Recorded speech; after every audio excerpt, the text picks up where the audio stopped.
Assalamualaikum and good evening, Sadi. My name is Muhammad Fitri. Is Nur Amelia Hatiara. And me, Muhammad Razak Bmmp. We are doing this interview session to complete my engineering ethics and OSHA assignment entitled Code of Profession Conduct in Engineering Ethics. Before we start this conversation on investigating the practice code of ethics in engineering profession, can you share with me your name, position, field, your department, and how long has you worked in this field? Can you introduce yourself? Okay, Assalamualaikum. Saya Fadlan Zulkifli. Saya engineer dekat ASE Elektronik Sdn Bhd dekat Penang. About 11 years at this company in product engineering test. Thank you for your sharing. So I will start this interview with some question. Okay, the first question. For the first question is, the safety and health are two important elements in the engineering profession. Why it is important to manage the safety and health at your workplace from legal perspective? Safety is very important in engineering field because engineering is a dangerous work. So we must do a safety procedure lah in the factory or at every field lah in engineering profession. If we avoid the safety, maybe some accident can happen lah. Alright. Okay, for the question 2 is, as a registered engineer, if you have been asking by your client company to perform some study which is not your area knowledge and experience, how do you want to handle this situation? If not my knowledge, Yes. I only can give an advice lah, because I cannot. It's not my knowledge.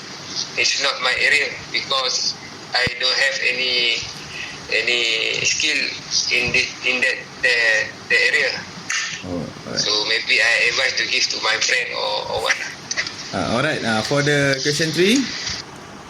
Okay, in question 3, in some case, if you had used other engineer idea and service to help you in designing product and you win some prize for that, was it ethical if you fail to give credit to that engineer for his part in that design? If we use somebody idea, we must give him some reward lah. If I fail, I not good lah. We must give them. Because kita ambil dia punya idea, mesti dia dapat sikit. Alright. For the question number 4 is, if clients or employers believe a project will not be successful, what is your advice as a registered engineer with higher standard honesty and integrity? If this project cannot be successful, Yes. so we must minta lagi lah masa untuk completekan tu. Tak boleh commit lah. Alright.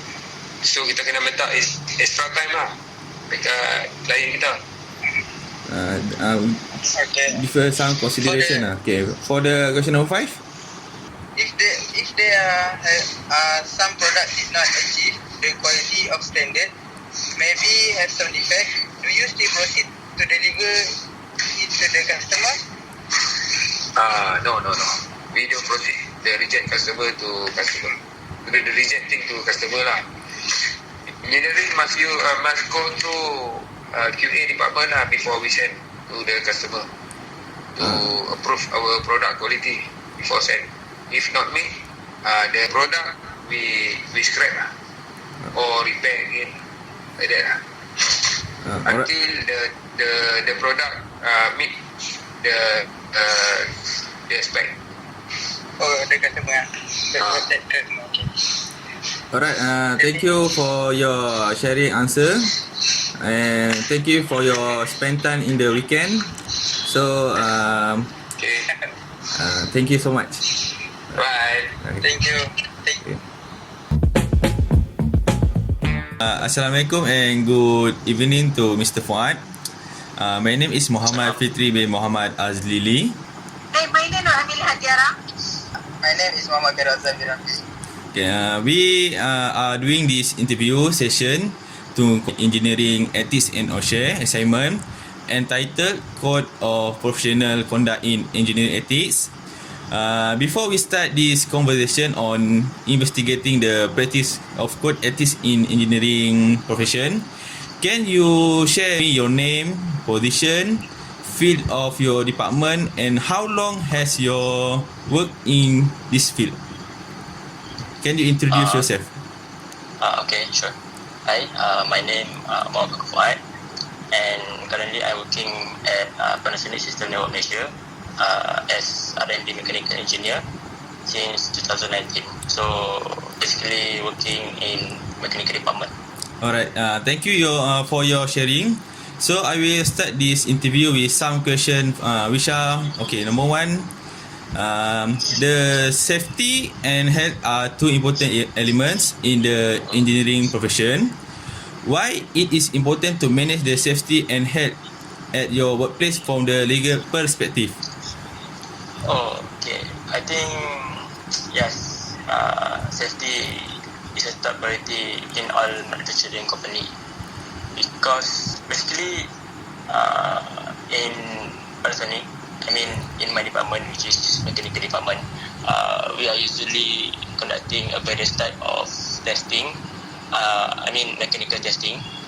So we need to follow the safety rules before we doing any testing, because we can avoid any unwanted incident or lowering the risk if anything occur.